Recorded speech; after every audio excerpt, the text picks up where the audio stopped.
Olá, muito bom dia para você de casa, sejam todos bem-vindos. Fiquem ligados que o Jornal da Semana começa agora com as principais notícias do Brasil e do mundo. Veja os destaques dessa edição.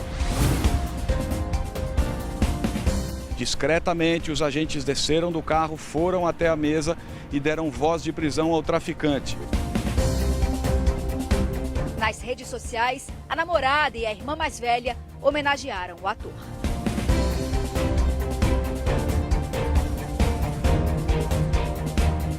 A pet-terapia ajuda a desenvolver as habilidades físicas e emocionais das crianças que passam por tratamento aqui na ACD. A dor é muito grande, chega a ser assim insuportável.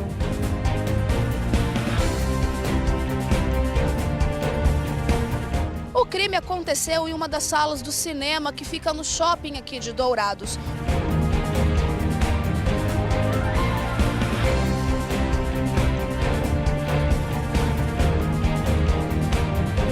O jornalista teve um infarto fulminante durante a madrugada. E o maior legado dele é: não tenha medo, faça o seu trabalho. E a gente começa o Jornal da Semana falando da violência no interior de São Paulo. 12 pessoas foram feitas reféns por assaltantes do município de Piedade. Minutos antes, os bandidos tentaram roubar um caminhão e foram surpreendidos por policiais rodoviários federais. Houve troca de tiros e 2 agentes ficaram feridos. Depois de 3 horas de negociação, os reféns foram libertados. Em 48 horas, 2 motoristas de aplicativo foram vítimas de assalto e sequestro relâmpago em São Paulo. Um deles foi abandonado por criminosos em um matagal e passou a noite amarrado. 8 horas da manhã. O homem que os policiais acabam de encontrar estava amarrado. Eu sou cozinheiro e não apareceu uma coisa melhor ainda. Tem que deixar isso daí bola pra frente, né? O assassinato de Rafael Miguel e dos pais dele completou 1 mês nessa semana e a polícia ainda procura pelo autor do crime. A namorada do ator foi ao cemitério para lembrar o aniversário da vítima, que completaria 23 anos na última terça-feira. Entre uma flor e outra, muitas... Os moradores da Zona Sul de São Paulo não aguentam mais conviver com tanta violência e insegurança. Segundo eles, praticamente não existe policiamento na região e, para piorar a situação, os bandidos estão cada vez mais ousados. A reportagem é de Lívia Raik. Só nesta primeira semana de julho, foram pelo menos um roubo a um carro. Você já tem que ficar olhando. A Polícia Militar disse que tem intensificado o patrulhamento no local e que vai investigar os casos citados na reportagem para identificar e capturar os bandidos. O motorista de um caminhão-carreta foi feito refém durante uma tentativa de roubo no interior paulista. Após uma perseguição policial, um bandido foi preso. Outros 2 conseguiram fugir. Pelo menos 8 moradores de rua morreram em decorrência do frio na última semana, só no estado de São Paulo. Cerca de 25 mil pessoas vivem nas ruas da capital paulista. Se anda difícil para quem está agasalhado, imagine para quem pedaços de pano são o teto. E o amor, ele é verbo, né? Ele é ação.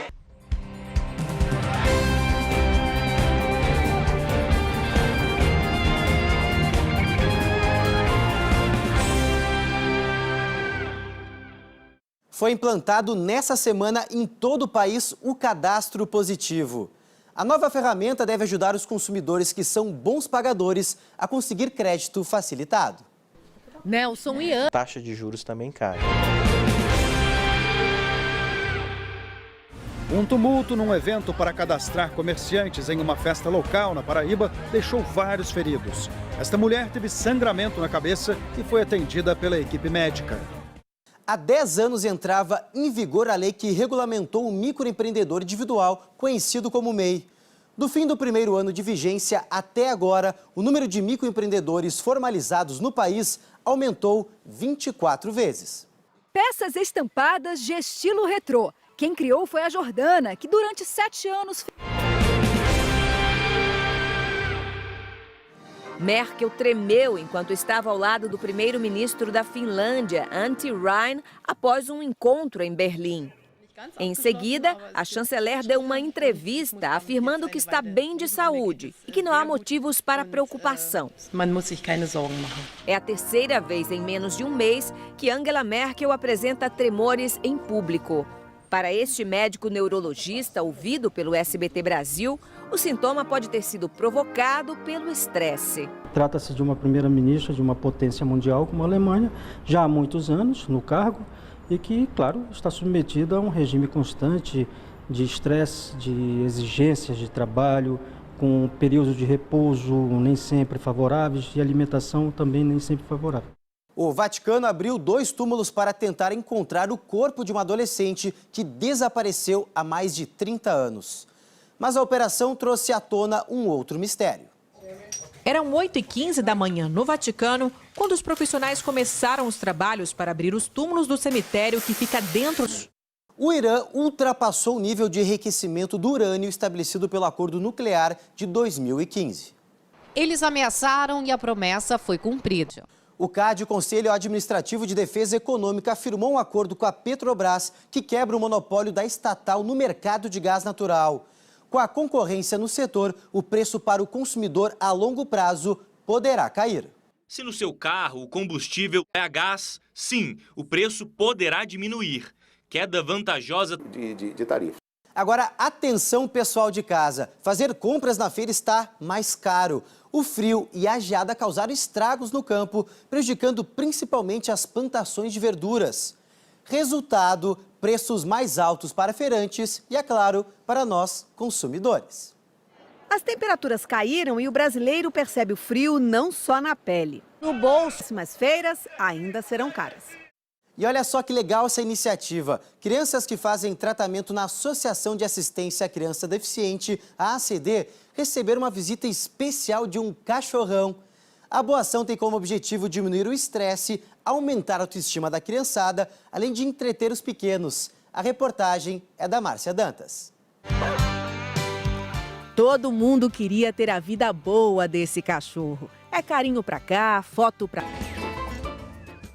Agora o assunto é vacinação contra o sarampo. A meta é imunizar 900 mil pessoas entre 15 e 29 anos nas cidades da região metropolitana de São Paulo.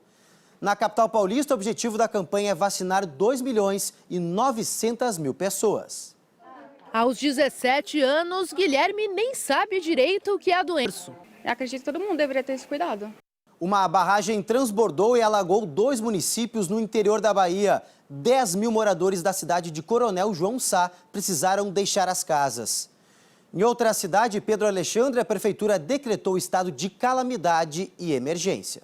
Na internet, moradores postaram vídeos que mostram a água com lama atingindo o povoado do Coati. A água chegou também em Coronel João Sá, na cidade vizinha. Pelo menos 10 mil moradores tiveram que abandonar as casas com urgência. Laudos da Polícia do Paraná mostram que Cristina Brites, uma das pessoas denunciadas pela morte do jogador Daniel Correa, apagou aplicativos de redes sociais do celular dela depois do crime, em outubro do ano passado. De acordo com a Polícia Científica, essa captura de tela comprova que o aplicativo WhatsApp, por exemplo, ainda estava instalado no aparelho no dia 27 de outubro do ano passado, data da morte do jogador, assim como outros aplicativos de redes sociais e comunicações instantâneas. O laudo aponta que a perícia foi prejudicada e que não foi possível determinar a data exata da exclusão dos aplicativos.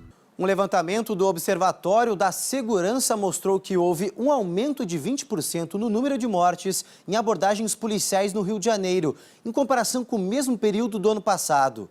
A comunidade Cidade de Deus é a região que lidera o ranking com mais operações policiais. A Cidade de Deus amanheceu assim. Foi uma operação da PM para combater. Cuidado como traficante e vai ficar por isso. A Polícia Militar e a Polícia Civil disseram que as operações são executadas dentro da legalidade e que a prioridade é a prisão de criminosos e a apreensão de armas. Sobre as ações na Cidade de Deus, a PM informou que as equipes foram recebidas a tiros e que no confronto, um criminoso e outras 3 pessoas ficaram feridas. Em relação à morte do ajudante de pedreiro, a polícia não deu respostas.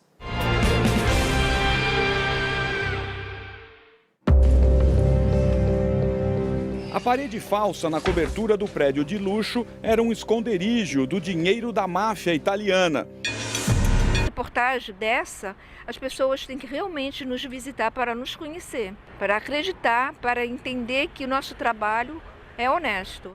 Parte das armas usadas no crime podem estar vindo de empresas de segurança.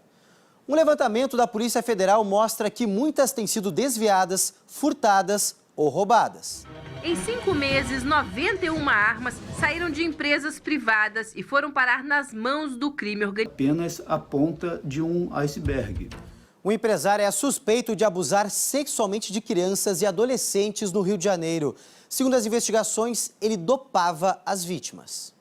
Policiais vasculharam esta casa de alto padrão em Jacarepaguá, na zona oeste do Rio. De acordo com a denúncia, sabia das investigações. Foi um tempo que ele utilizou para se retirar de qualquer prova. Nem os remédios, que eram certos de serem encontrados, que eram ministrados diariamente, nós não encontramos na residência. Um detento que já tinha sido condenado por estupro tentou violentar uma menina no centro de Porto Alegre. O abuso aconteceu durante uma das saidinhas temporárias que ele tinha direito. Largo Glênio Pérez, centro de Porto Alegre. Na última segunda-feira, um homem abordou uma adolescente. Ele tem retornado, muitas vezes, bem pior do que quando ele ingressou no sistema. A Polícia Federal prendeu um traficante de drogas que era procurado pela Interpol enquanto ele almoçava no restaurante em São Paulo. Os agentes chegaram até o criminoso depois que a namorada dele postou uma foto do local nas redes sociais. O roxo nos olhos é da última cirurgia plástica. A foto foi tirada logo depois da notícia da prisão do traficante. Os vídeos foram apagados. A polícia prendeu um homem apontado como um dos chefões do tráfico de drogas de Belo Horizonte, Minas Gerais. Ele estava foragido há mais de 2 anos e, nesse tempo, fez diversas cirurgias plásticas para não ser reconhecido. De cabeça baixa, o suspeito João Batista da... O laudo do acidente com o prefeito de Osasco, na Grande São Paulo, concluiu que foram utilizados 3 litros de gasolina para acender a fogueira que explodiu, ferindo ele e a esposa. A primeira-dama, Aline Lins, passou por uma cirurgia para não perder os movimentos de uma das mãos. Antes do procedimento, o casal conversou com a nossa equipe. Acompanhe. Nele, rosto, braços e mãos. Nela, cabelo, pescoço, rosto, braço, mão. O Ministério da Educação divulgou um novo programa para ensino básico, que prevê a construção de milhares de creches e aumento no número de escolas militares. A meta geral não é simples: tornar o Brasil referência em educação básica na América Latina até 2030. Para isso, a gente entra pedindo o recurso complementar. Morreu em Buenos Aires, aos 81 anos, o ex-presidente da Argentina, Fernando de la Rúa. De la Rúa governou entre 1999 e 2001, durante uma das crises mais profundas da economia do país. O déficit fiscal bilionário e o aumento da dívida externa e do desemprego provocaram protestos violentos e motivaram a renúncia de la Rúa, que deixou a Casa Rosada de helicóptero, numa imagem que rodou o mundo na época. De la Rúa estava internado com quadro de insuficiência cardíaca e renal. Morreu essa semana aos 76 anos o jornalista Paulo Henrique Amorim. Ele sofreu um infarto fulminante no apartamento dele em Ipanema, no Rio de Janeiro. Paulo Henrique Amorim foi um dos jornalistas mais importantes do país. Era repórter acima de tudo. Dizia o que pensava, sem medo de polêmica. Com a voz inconfundível, criou bordões que serão sempre lembrados. Um jornalista que caiu na boca do povo. Olá, tudo bem? Olá, tudo bem? O bordão vai ficar para sempre. Olá, tudo bem? O Brasil tem mais de 10 mil refugiados reconhecidos pelo governo. Muitos permanecem invisíveis para a sociedade. Agora, um aplicativo está oferecendo a oportunidade para os usuários viverem experiências culinárias e culturais nas casas dessas famílias. A reportagem é de Juliana Maciel. As mãos que... Autoridades italianas recuperaram um vídeo que mostra o momento da batida entre um helicóptero e um avião. O acidente, em janeiro, deixou 7 mortos. Nos Estados Unidos, um avião teve que fazer um pouso de emergência depois que uma das turbinas explodiu. Ninguém ficou ferido. O último Fusca montado pela Volkswagen deixou a fábrica no México. A montadora alemã encerrou oficialmente a produção do modelo. Você é apaixonado por chocolates ou por qualquer outro doce? Que tal então conhecer um lugar que é recheado de bombons gigantes? Um sonho, né? Por isso a repórter Kalina Sabino mostra pra gente tudo sobre o lugar mais doce, acredite, do mundo. Diga sim à felicidade e seja bem-vindo ao mundo do doce doce. Pra onde a gente olha, vê uma guloseima, rosquinhas, quindins, tudo gigante. Bom, gente, o Jornal da Semana fica por aqui. Muito obrigado pela sua companhia e mais um domingo de muita informação. Desejo a todos um ótimo dia e até semana que vem. Tchau!